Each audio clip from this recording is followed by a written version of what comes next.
Hello and welcome to another episode of the Fueling Creativity in Education podcast. And this is our fourth episode in our Winter 2023 Listen and Learn series, which is a series where Cyndi and I produce a collection of super duper short episodes to support professional learning.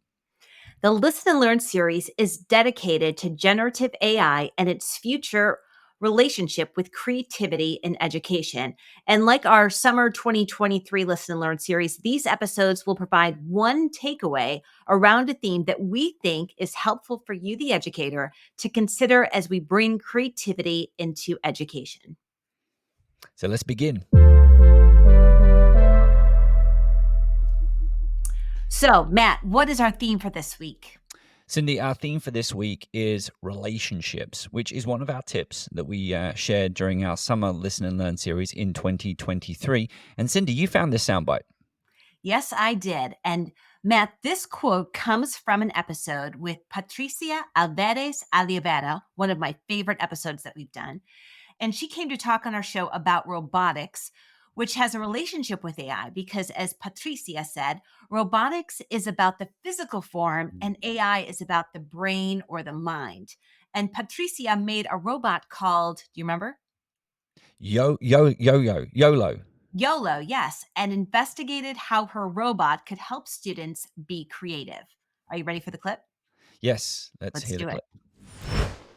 They are very complex systems and they need human help to succeed. And so that collaboration, I'd say, comes from a place of need, but also from a place of, I would dare to say, desire. Do we really want a robot that is like doing their own thing super alone and we have no influence on it? Maybe not. We would rather be engaged with it, right? To make it a connection, to make it part of our lives in a more direct way. And so I would say the magic formula is really to blend the needs for robots to do things that they cannot do now because humans are better at, but also to make that as a desirable part of a robot. I think when we design a system, a machine, we cannot just look at the need. So I need that, right? So I design a machine for that, but we should design for our desires. How do I really want to interact with that machine? And I think that sometimes it's forgotten, but I like to bring it in to the context of my work, for example, with YOLO, where I intentionally created the robot YOLO, to only be able to give feedback to children if they were also interacting with it. So there is a connection, an interconnection between the two. Well, that quote really kind of summarized this concept of relationships, right? What did you think? Oh, I found that whole conversation just riveting because I think as we look toward the future and building relationships, how do we build relationships with robots in particular? So the physical form, how do we build relationships with them based on our desires and what we need them to do? So, of course, my mind immediately goes to Rosie from the Jetsons and how I would love a Rosie to go around my house and clean and pick things up and come over to me and say, it looks like you're having a rough day today, or something from like Big Hero 6. I love that robot in Big Hero 6.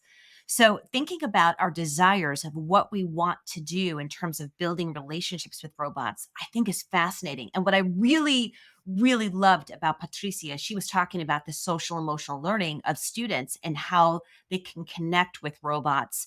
First, at the first level, if they feel like they can't talk to anyone, they could talk to a robot that would give it advice in terms of how to proceed in dealing with challenging situations. So, if you think about a student who's a teenager, and Matt, you've met my two teenagers, I think they might be having a rough day. They can't talk to their friends. They have no teacher they could talk to. Let's just say that's a scenario. And all of a sudden they have this robot that they can interact with and have it listen to them and perhaps guide it in terms of giving it direction, positive direction, would be amazing. Yeah, and listen, without a doubt, there's overlap between this discussion and what we shared in the previous Listen and Learn episode, where we spoke a little bit about identifying where we can enhance the creative process. But the emphasis on relationship, I think, is something that's really important because, as a teacher in the classroom, you've got to think about what is the relationship the student's going to have potentially with a future robot. I think that's a possibility, with a chat bot, or with the tool, the generative AI tool that you're providing to them. And it has to be a relationship. I think what's fascinating is the natural relationship that manifests between the child and the tool. I'm just going to use the word tool. But then also the relationship to which we as educators can influence and facilitate as well. And, these relationships are really fascinating. So that's one perspective. The other perspective I think that is really interesting is the idea of the future, and what type of relationships we may have. And of course our mind can really wander there, and of course Hollywood's done a great job of exploring all the different types of relationships. But quite often there's a lot of movies connected to relationships with kids, and you know what, we got to think about it, and we got to think about it in I hope that we certainly can take the time to reflect back and look at some of the lessons learned, shall we say, with past tools that we've Right. introduced into a classroom environment. Right. And I think being cautious and doing, really thinking about it ethically. And I think that's something that we don't talk enough about on the show, Matt, is creativity and ethics, and Mm. how we use creativity to make ethical and good decisions, and under what context, and how do we do that, and especially when we're dealing with children and bringing in these sorts of tools that might help guide them, how do we do it in the most ethical way, and in a way that gets the students to really reach out to someone after they've been listened to, and they don't feel afraid, that they could reach out to someone who would get a real person who could give them guidance and support as they Yeah. navigate through that. Yeah, and that kind of sets up our tip. And our tip for this episode is to think about relationships, and also to think about the different types of relationships that may exist with a tool, either today or in the future.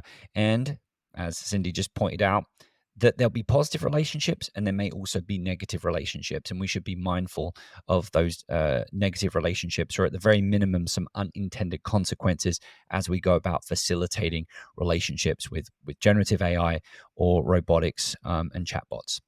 All right, so Cyndi, you are going to share the special code word.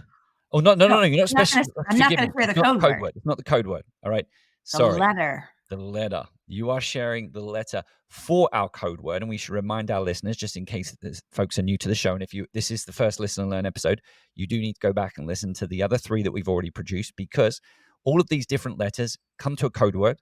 When you've got the code word, you email Cyndi and I at questions@fuelingcreativitypodcast.com with that code word and 1 or 2 takeaways that you've got from a single episode or from the show. So Cyndi, what is the code word for this episode? I'm not going to give you a code word, but I will give you a letter. O. We've already had an O. It is Olivia. Ostrich. Yeah, I think I already said Olivia in the last one. I'm under pressure right now to come up with different O's. Why do I have such a small vocabulary? I think I need ChatGPT. Orange. Open. Okay, that will end Okay, let's end it there. My name is Dr. Matthew Worwood. And my name is Dr. Cyndi Burnett.